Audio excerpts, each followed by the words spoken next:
Yeah, we're live, guys. Welcome, everyone, to another episode of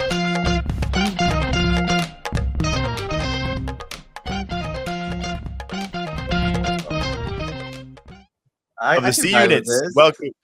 Welcome to another episode of the C Units. This is officially episode 2002. Uh, Today we have a very special guest.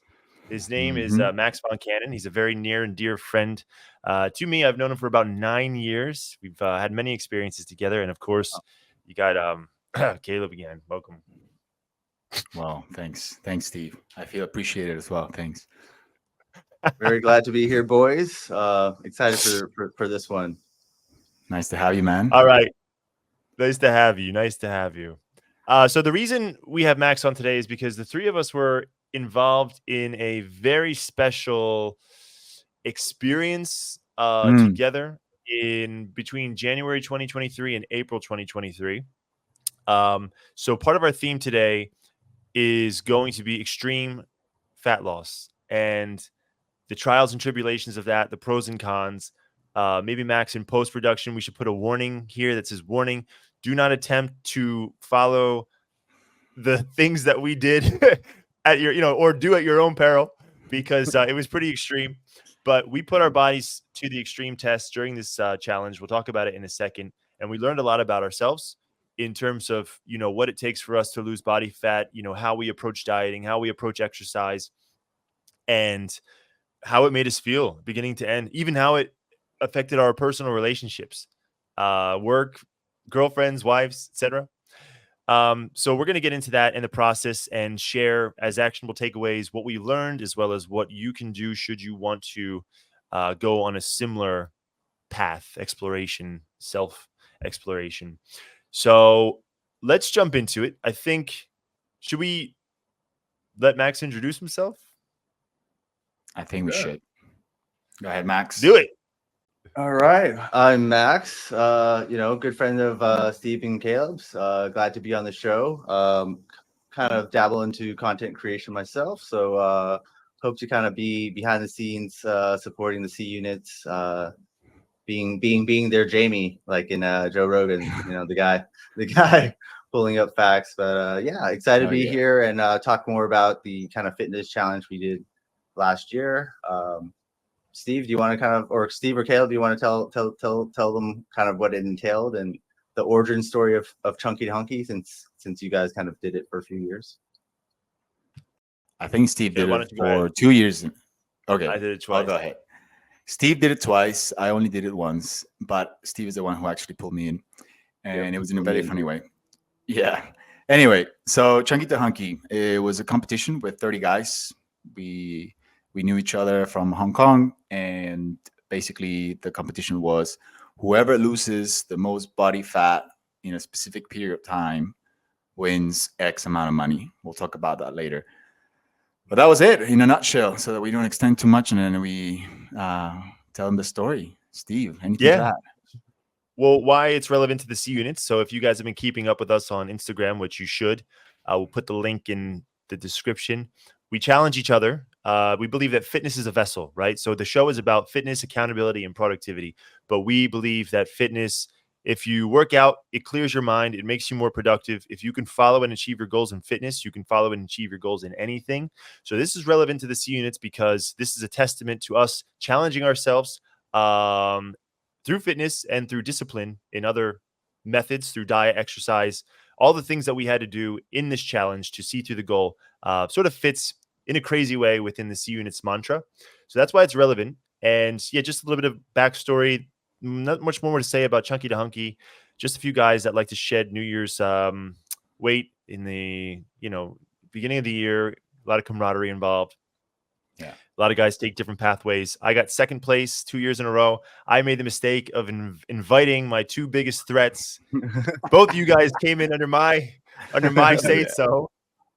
So I missed out by hairs both years. But let's move on to another feature that we want to add to the show. So in the name of adding continuous value to this podcast experience, we want it to be not a spectator sport, but we want it to be inclusive. So we thought it would be interesting to share, as we said in the first and pilot episode, we're not Alex Hormozy or millionaires yet, telling you from our yacht how we got there. We're showing you how we're getting there, right? So we need to come together on a 3-4 times a week basis and communicate about how we're organizing this show. So this is where we're actually keeping our notes, and this is something that we want to share with people after each episode, our show notes in some way, shape, or form, as well as what we're doing to build this show. It's a learning journey, and it's also just really cool to approach any new challenge in life with a process. Anything you want to add to this? I mean, do we want to disclose which product is this? And Can't, we can. It'll cause some controversy and shit, and then we might get some points, but we might get ostracized from the community. We'll save this bullet. We'll save this card for the right moment. All right. Let's just say this is our second brain. All right. Let's just put it like that. Our second brain. It's our second brain. That's how we collect our ideas. This is where we're sharing our frameworks. Steve and I, as mentioned before, we are constantly exchanging value in videos, articles, you name it, podcasts. And this is where we're collecting them. So as he said, we're going to be sharing these documents on the show notes so you guys can see how our second brains work. And yeah, this is the one we prepare for this episode. Okay, perfect. So we're keeping like thumbnail concepts here, anything that snippets we get from other creators. So this is a screenshot from a gentleman on YouTube named Ali Abdal. He's a very famous YouTuber. He's all about productivity. He did an episode on how to save many hours a week when you're doing YouTube, right? So this is a framework that we're following.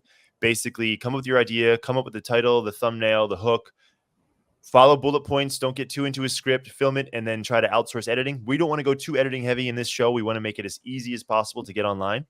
But let's jump into the structure for this show. So this is how we sort of organize the notes, what we want to say, the key takeaways that we'd like to give to our viewers or anyone that's listening or watching by the end of the show is obviously what we did to lose weight in an extreme period of time, what we learned, what's sustainable, what's not sustainable, dieting tips, exercise tips, and just in general, you can make your own decision at the end of the show whether or not you want to do a similar journey or not. And, I see a lot of times on the internet, on Reddit, or in real life, people are always, I'm fortunate to have a good, healthy relationship with the gym, which means that when it Max, you two, all of us, as a matter of fact, we're all actually in really good shape. I think a lot of people look up to us and come up to us asking us for tips. So I know that this is always going to be an evergreen topic for everyone. And this is what we're going to go into today. So let's start from the top. And I guess we'll each sort of tell our journey on Chunky to Hunky. So I actually did prepare some data in Poe, so like ChatGPT. So for me, I think in January, coming up to January, I bulked. I think a lot of us pre-bulked in anticipation of Chunky to Hunky. I started the competition according to the DEXA scan I went to for starting and finishing, same one. I started at 16.8%, which I don't think was true.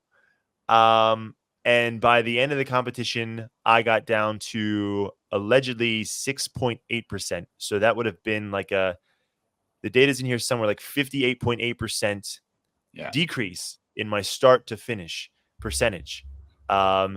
Max, I put yours in here. You had gone from 21.3% to 4.5% body fat, which would have been a 79% decrease. So I think that we know what our show. I mean, I took the chunking quite seriously, quite literally. It was a good time of the year to do that as well. It was Christmas time. It was Christmas time. I remember I was in Thailand, so I was just eating like pad thais and McDonald's, just trying to eat as much as possible. Pad my stats. Lucky you, man. I was super constrained in the beginning of this competition. Actually, no, I have it. I didn't send it to you, but I have it here. I was actually constrained in the beginning of the competition because I had a marathon in February, so I couldn't chunk up. I had to keep it together. I had to run. I had to work out basically throughout the the festivities, so couldn't eat much. That's why I started at 11.8% when we did the first dex exam, which is already not that high, right? It's a low. I mean, that's why I was like, there's no way. percentage. That's like no way. There's not that many digits, right? You're gonna be negative. I know exactly. So people were like, "Oh man, this guy is gonna lose." And then I remember in the messages on the group, I said, "You know what? I'm going down to 5.5 or something like that, 5%." I made a promise to myself and to you guys, and I got 5.6 in the end, but it didn't let me obviously surpass you guys. I was doomed to lose or not get a good prize, I guess. But I got third place in the end, which is not that bad. I mean, that's still like credit to you, like going in knowing that the odds are against you, but still doing it anyways. Like, I acknowledge you for that. Yeah. Thanks, man. Yeah, I appreciate it. Exactly. That was all. I mean, that's the whole point of the C units, right? I just went in for it. So all in. We should pull up the pictures. Pictures. Oh, okay. So let's do let's show the viewers and then we'll go into what these body fats look like. Let's do the befores, please. Yeah, Steve first. This is my before and after, conveniently put into 2 pictures. So yeah, I pre-chunked, and I vowed to never go back to this status again. And I know that's going to sound conceited because a lot of people might say, "Hey, that's not so bad." At my personal standard, I don't like being. I have a weird relationship with this stuff. This is my after.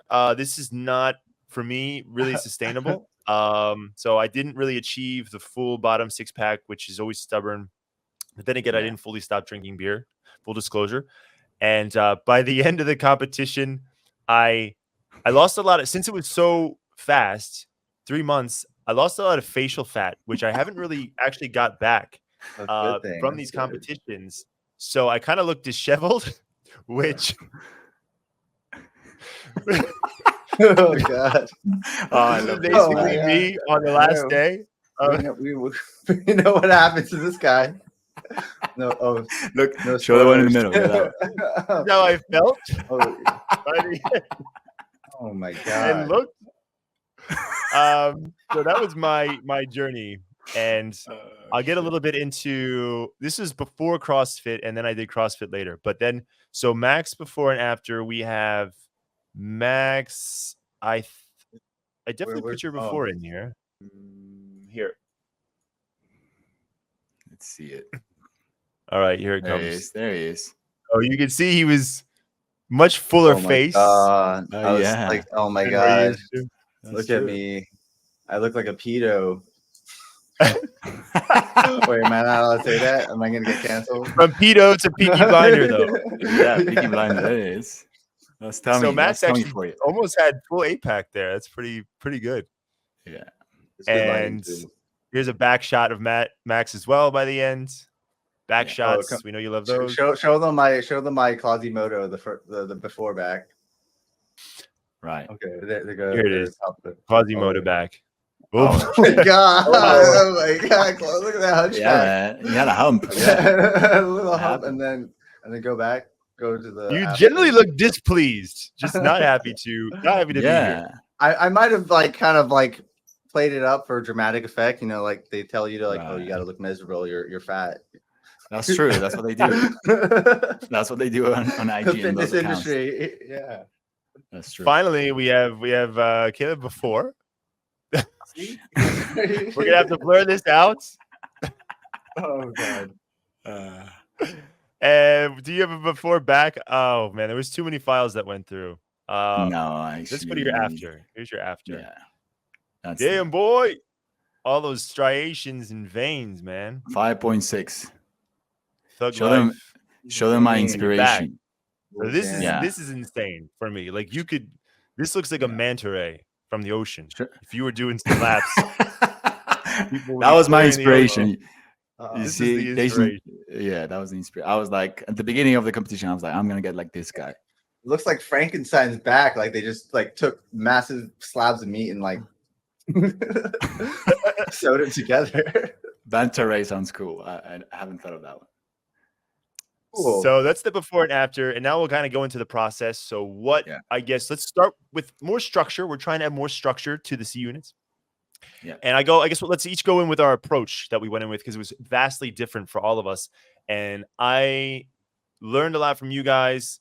I went in both years with I don't want to get thrown off by scales. So I never in these competitions, I don't step on a scale the entire time, and I don't count calories the entire time. So I literally go very visceral, like how I feel and how I look in the mirror, as well as just sort of like what I know. I go with what I know. So I don't count anything, but Max, I know you do. You were pretty meticulous. How do you do it, Max? I mean, it's just like, you guys had talked about habits and stuff. So I had a routine, every day I would wake up, I would go to the bathroom and then weigh myself. And then I had a little spreadsheet, I could access on my phone or just right away on the computer, and just, enter my weight, my daily weight. And then I was also using my Fitness Pal to, track my macros. And obviously, for our viewers out there, this is definitely more advanced level stuff. But I think just like getting in the habit of tracking your weight as like a bare minimum, that's definitely because what you want to do is you want to track your daily weight and then take the average of that week, because your weight will always fluctuate up and down on daily. So you can't really kind of get a more accurate picture of like your progress on a weekly average. Just fat loss 101. It's basically calories in versus calories out. In order to lose weight and fat loss, you have to burn more calories than you consume. So eating less and doing more. But there's also there's a healthy balance to it, which we'll kind of dissect as we talk about our experiences. But definitely want to make sure you're eating enough protein and not just starving yourself, because there's definitely some people in the challenge that just kind of went the Tom Hanks Castaway approach and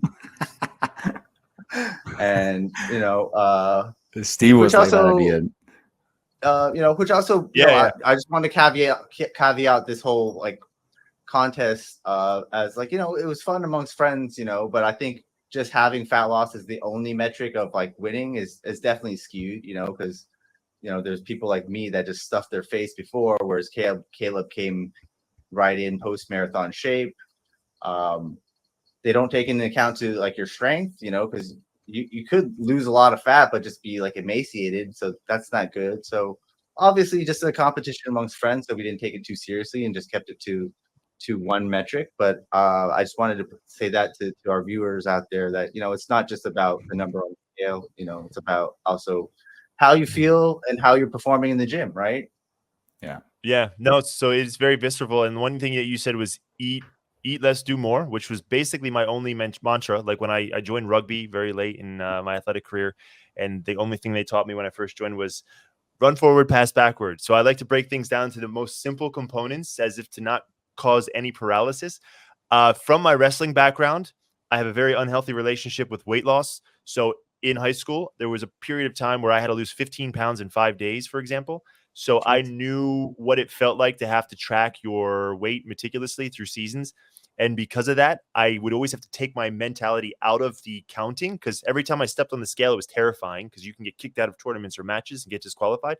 So for this, I just knew if I put in a lot of work and I go to the gym and I'm working out, and as long as I'm eating enough of the right things to perform, and I look in the mirror every day and I look and feel different, I'm doing the right thing.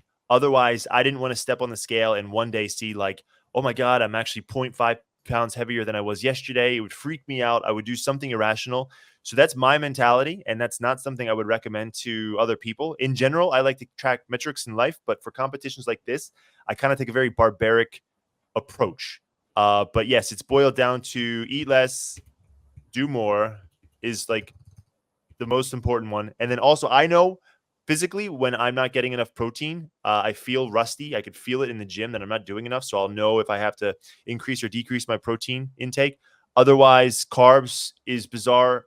We can get into that. I learned a lot about the nutrition from Kaleb, who took a very tactical approach from a friend of his who's a professional. Why don't you tell us about your approach? You actually had some hired help, you son of a bitch. I did, but luckily it was a friend, so it didn't cost much.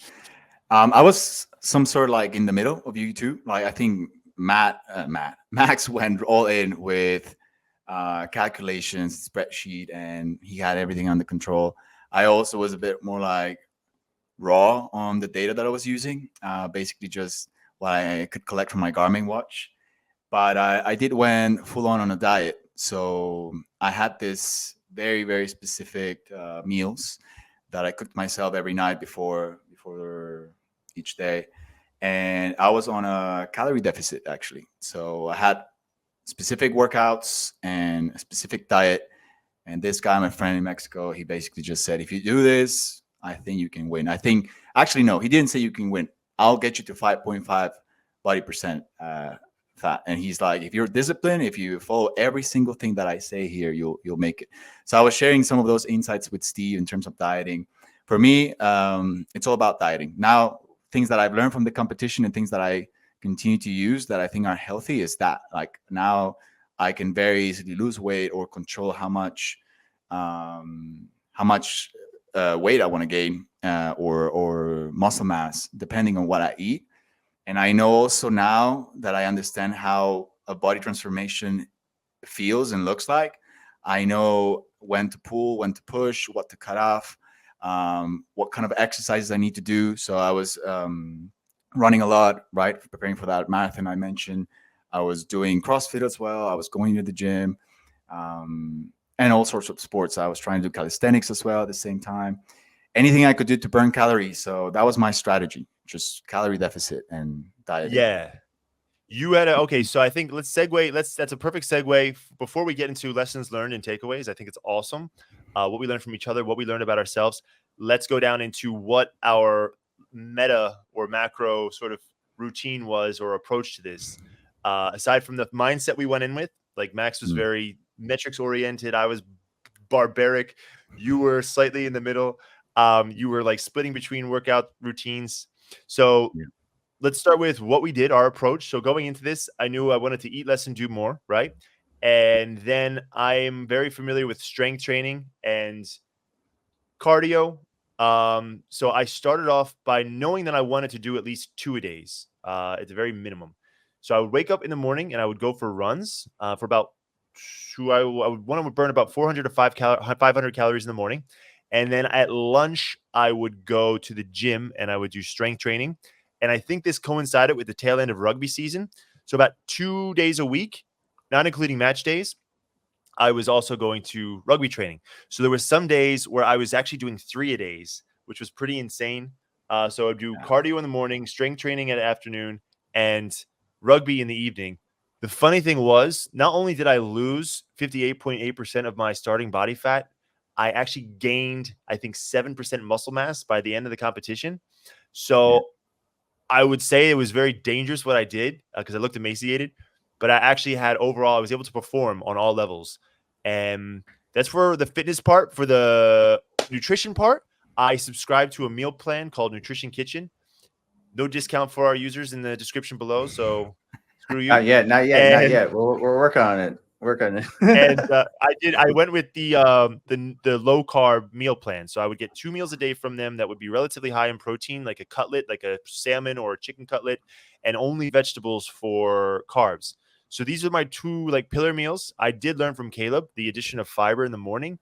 And then if that wasn't enough in the evening, I would have a salad. So I would just buy lettuce and put chicken and olive oil dressing in it and maybe some cheese or something. So this was basically, that's my program in a nutshell. Let's move on.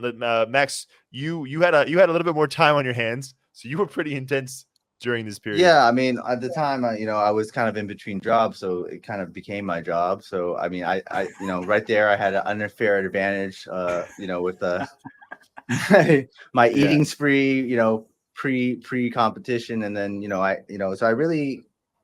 Kind of following the ethos of C units, I didn't have a job, so I made this my job. Obviously there was a prize pool to be won that was a little bit attractive, but I think I also kind of pride myself in fitness. So now, even though this was in a serious bodybuilding competition, it was my chance to prove it to myself and my peers that I could do it. And I think because I had basically all the time in the world compared to these guys who are also working. I basically put to practice all the things that I learned in fitness from, nutrition, which I studied briefly before I did an online course. So, I was familiar with, tracking macros and doing the spreadsheet, as I mentioned. But yes, I think, at one point I was going to the gym like 3 times a day. I was like waking up, weightlifting, and then doing like a spin class, and then I would do like a yoga, like hot yoga, to try and sweat it out. It definitely, like, the 3 of us got pretty competitive and borderline unhealthy towards the end. But I think sometimes in these, like, extreme cases, it's okay to kind of redline it a bit, for the sake of competition, for the sake of science as well.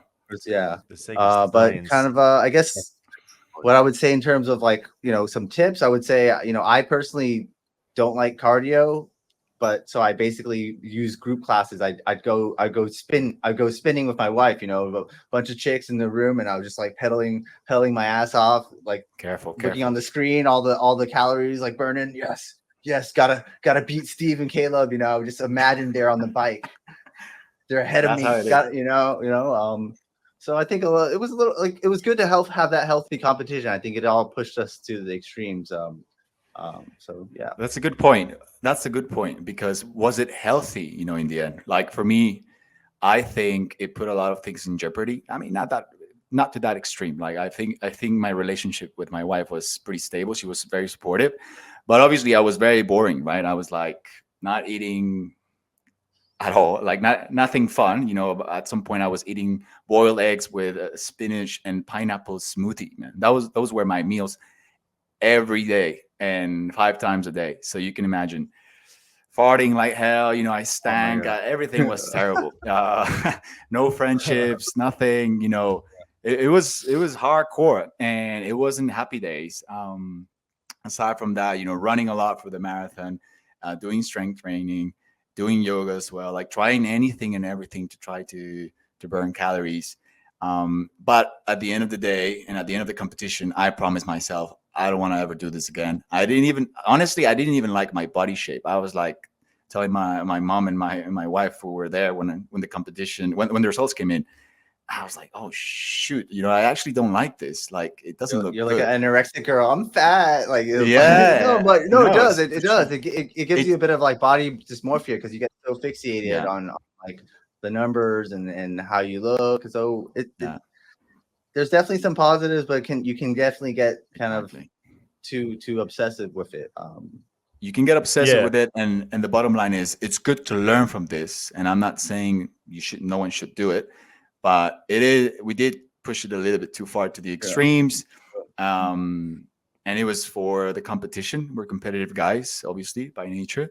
But I think at the end of the day, all of us, we congratulated each other, and it was cool to see the body transformations. But yeah, I think from now on, we learn what we want and what we don't want from our bodies and from our routines. And I think that's what I took from the competition. I think that's, before we jump into that topic, I think I have a loose structure here in mind. I want to do next what we learned about ourselves. So you kind of covered that. So I think that could start the section off perfectly. What we learned about ourselves, and then what we learned about fitness or diet in this process as well.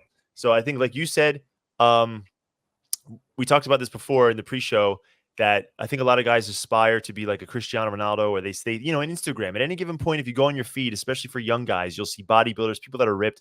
There's a YouTuber that did a video going to the gym, Will Tennyson, and he asked a bunch of Gen Zers if they'd ever consider doing steroids, and most of them said yes, because they see it on IG. But in reality, I think that now that we pushed ourselves to this limit where we had like sub 7% body fat, I don't really have that desire anymore at all. Like, I don't have that level I don't want to go to the beach and have abs, and it's not a priority at all. Number one, and just having gone through this gives you a sense of pride, because you push yourself to know what you can do, and you almost go to the edge of this cliff, and you're kind of like content, like, I can't believe I did that. So it's worth going through this extremity for a few months, as long as you don't die. So that was like the mental takeaways. proud I did it. Don't want to do it again. Know what I can and cannot do. And then dieting. I know the ups and downs of too much protein, not enough protein, not enough fiber, not enough carbs. At one point, I joined CrossFit with Max at the end. And one of the trainers suggested I take testosterone pills because he's like, dude, you're not eating enough carbs. So to make up for it for energy, try taking like testosterone pills, which were off the shelf, nothing illegal. So that kind of messed with me a little bit too. Get all And right. no, I was at the end. I was crawling to the finish line. So a lot of lessons learned in that respect. How about you, Max? Yeah, I think obviously I'm happy I did it and I won and I proved something to myself. It's kind of like, you got that IRL achievement, now. But yeah, kind of like you guys, after you kind of reach that achievement, you kind of realize the amount of time and effort and energy it takes. And at the end of the day, what you're trying to achieve is a superficial goal. Let's let's boil it down, right? Let's call a spade for a spade, right? Like obviously a lot of hard work and dedication goes into looking good, right? And no one's going to take that away from you. But at the end of the day, all it is just looking good, right? You want to look that way so people can validate you, right? Yeah. So I think it's good in the sense it teaches you discipline, it teaches you commitment, and all the steps that you can apply to something else in life. But ultimately, unless you're trying to be like an athlete or something to use that kind of physicality or a model or whatever, at the end of the day, it's a very superficial goal, and it comes at a cost. So, the cost was, less time with family and friends, more restrictive diet, so you can't be social. And there's ways you can do this where it doesn't have to be restrictive. We just did it for a challenge, so obviously we were in a 12-week tight window and we were competing. But you can definitely, have a healthy social life and be on a moderate scale and still look great with abs at the beach. So. Yeah, absolutely. That's awesome. And that put strains on relationships. I think that's one thing that we all agreed on. I want to sort of roll this into accountability and why this before I think at the end, let's go through action items that could be like a rapid fire list of things that we did. Like they'll be on the show notes, but like people are like, okay, I want to try this. What can I take away from diet, exercises, so on and so forth. So let's do that at the end. I think, one of the reasons this is so important for C units is because this sort of rolls into accountability as well. And one thing I learned about myself, which is if I enroll in something with other people, whether it's one or a group, and there's an agreement and there's a definitive timeline for it, and especially if there's something on the line, like a monetary reward or some sort of reward, like a trophy, that is the ultimate accountability for me, and I become ravenous. So that is why I excel in those. I excel in competitions in general for that reason. But that's one reason why C units is so important to me, is because we've enrolled in this together and we have a goal for this. And because of that, I need to create environments for myself that have parameters for accountability with other people. And it's shown in Chunky to Hunky to that extreme. And then this is another extreme for other goals in life. And I don't know if you sort of see it the same way.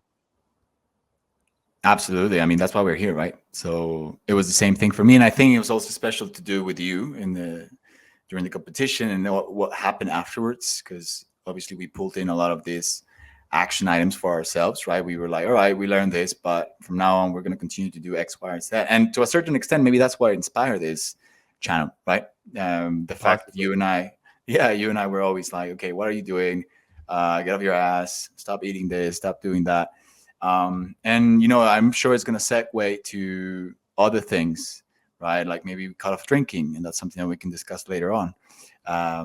And that could be very interesting, right? Like, again, how do we generate new habits and new routines, and how do we hold each other accountable for them?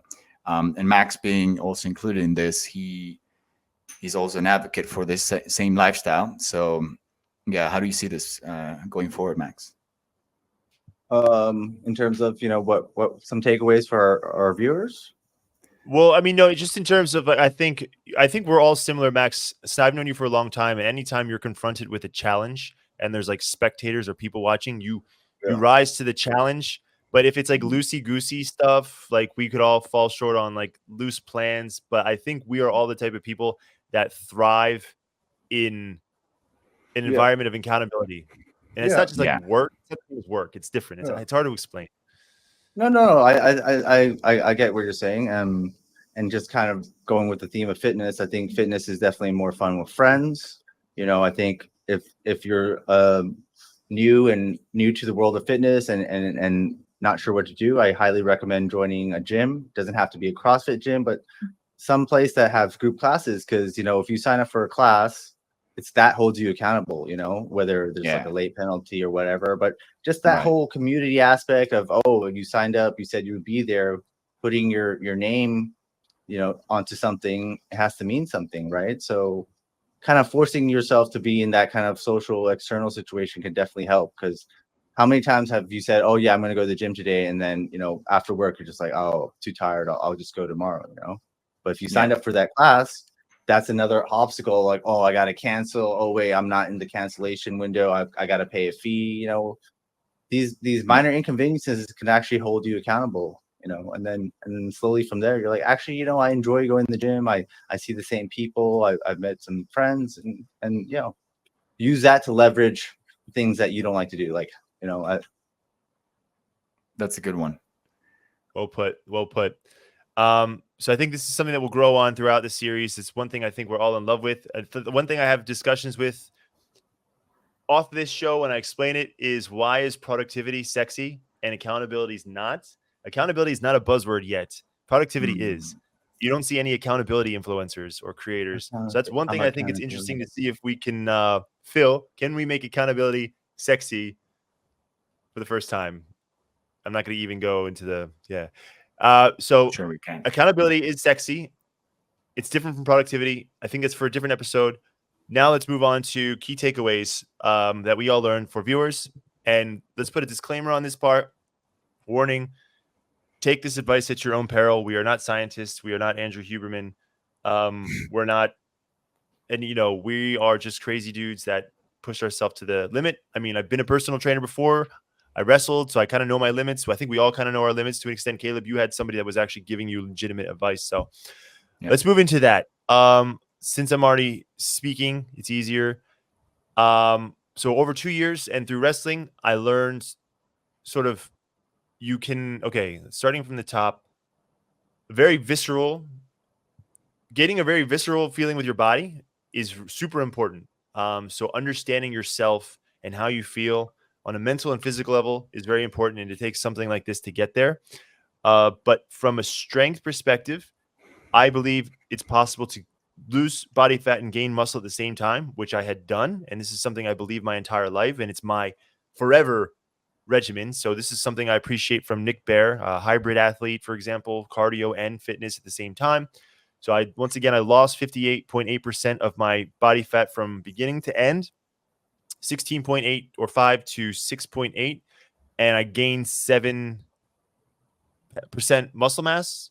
And I gained like a lot of strength as well in my exercises whilst performing in rugby, so on and so forth. So I also learned that if I lose fat very quickly, it comes from weird places, most notably my face, which made me look emaciated and scary. So nonstop, I was getting a lot of comments about that. But once again, routine. My go-to strength training routine for this was strong lifts 5x5, which is my foundation. So that's what I was doing at lunch, which is 5 sets of 5 reps of the heaviest weight that you can do, and you're progressive overloading each session. In the mornings for cardio would be a simple run, trying to stay in the aerobic zone. So nothing too intense like sprints, trying to burn like 500 calories from there. Definitely eating in between these workouts. So I was eating a lot, just not a lot of carbs aside for fiber in the morning in the beginning of the program. But towards the end of the program, I think for the most part, I got rid of grains, except unless I did 3 days, I would have rice. That was something I would go with if I started to feel lightheaded, I would introduce more grains and stuff like that, bread, etc. I also that was when I started doing calisthenics. So some mornings I would do calisthenics training, which is fantastic because it doesn't put too much stress on your body, but you burn a lot of calories. And then finally, being enrolled in a sport like rugby kept me, I think I would burn 1,000 calories per practice. So after practice, I would go home and I would have a massive salad. So those were my takeaways. I don't know. It's probably not super helpful for people down to the decimal, but why don't you talk about your takeaways or action items, I guess, what people can do if they wanted to push themselves to this level? You want to go, Max? Sure. Okay. I would say, honestly ask yourself, are you a beginner? If you're a beginner, just get in the habit of trying to do activity like 3 to 4 times a week. Just focus on that. What do you like to do? Whether it's hiking, walking, or running, or sport, or pickleball. That's all the craze. Find a few different activities and be active at least 3 to 4 times a week. Once you get that habit down, then I would start to look at your diet and then learn more about nutrition. Like that could be a whole episode, but just go on YouTube and there's tons of influencers that tell you how to like track your macros, and there's plenty of spreadsheets that will tell you like, oh, this is how much you'd be eating. And there's a whole app called MyFitnessPal that can help you for that. But before you get boggled down into the spreadsheets and all that tracking stuff, I would just say find things that you enjoy doing that help you burn calories and move, because at the end of the day, if you don't enjoy it, you're not gonna, it's not sustainable, Yeah. So find things you enjoy doing, get in the habit of moving multiple times a week, and then you can get more advanced. But as you said in the habit building episode last week, it takes time, and you don't want to overload, and then you just feel overwhelmed, and then you feel down on yourself, and then you quit. Totally. I want to touch upon that topic, sustainability, right? Like, how do you maintain something to a level where you actually enjoy it? So I've been on extreme diets a few times. I like to run marathons. So for a marathon, depending on the pace and the time you want to make at the end of the marathon, you have to go into a very strict program. So for me, the key takeaway from these experiences is diet, and speaking of sustainability, rest and recovery. That's super important because sleeping is important, stretching is important, rolling is important. Like all of these elements, believe it or not, are also super relevant when it comes to preparing your body for that kind of stress. And there's also things that you can include in your diet that will keep you more energy, because obviously you're going to feel super tired, right? If you're working out like this as much as we did, or if you're preparing for a marathon, there's like superfoods, as they call them. So I share these with Steve, for example, like beets, sweet potato, hem hearts, chia seeds, like all of these things, they honestly make a difference. And protein is extremely important as well if you want to maintain a lean body.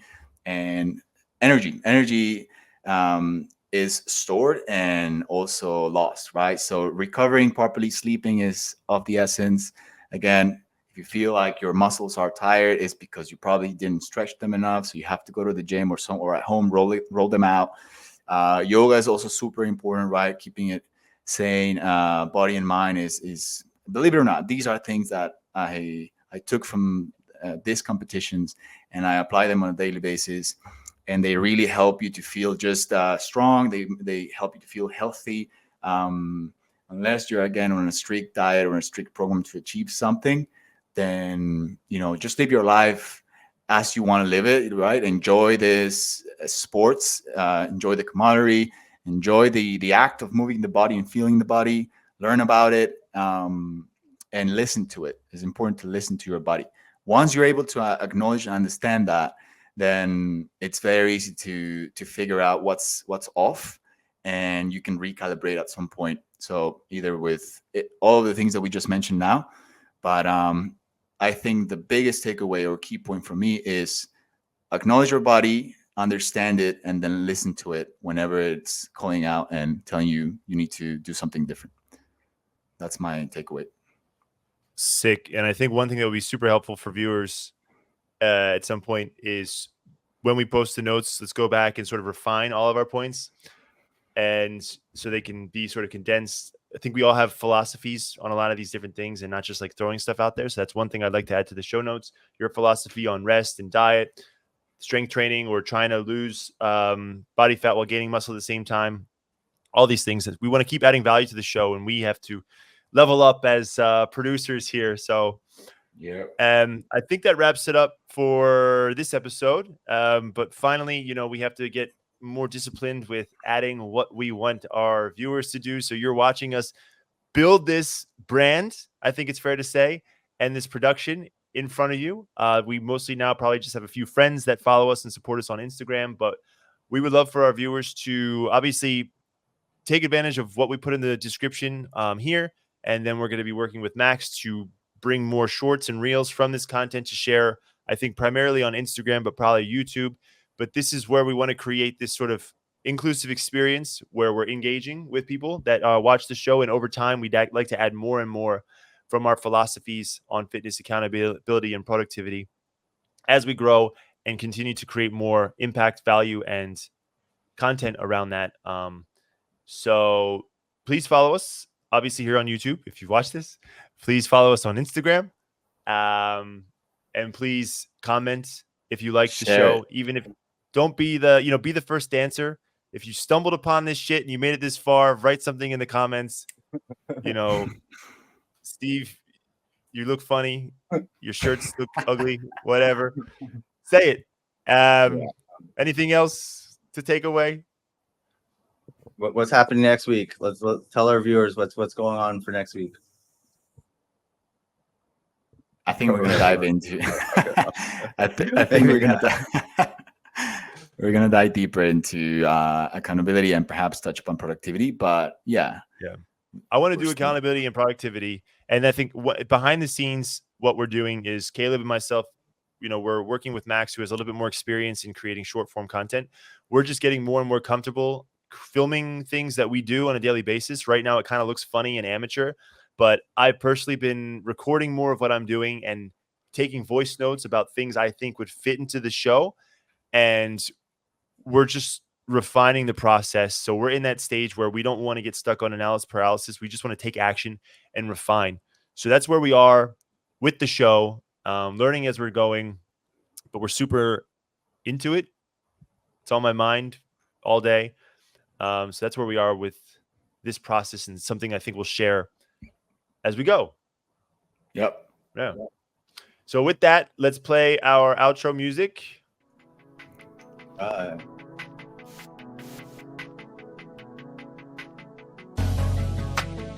Long. See you This is waiting. in the next episode. See you guys. All later. right. See you guys. Like 80s, like I have my stereo.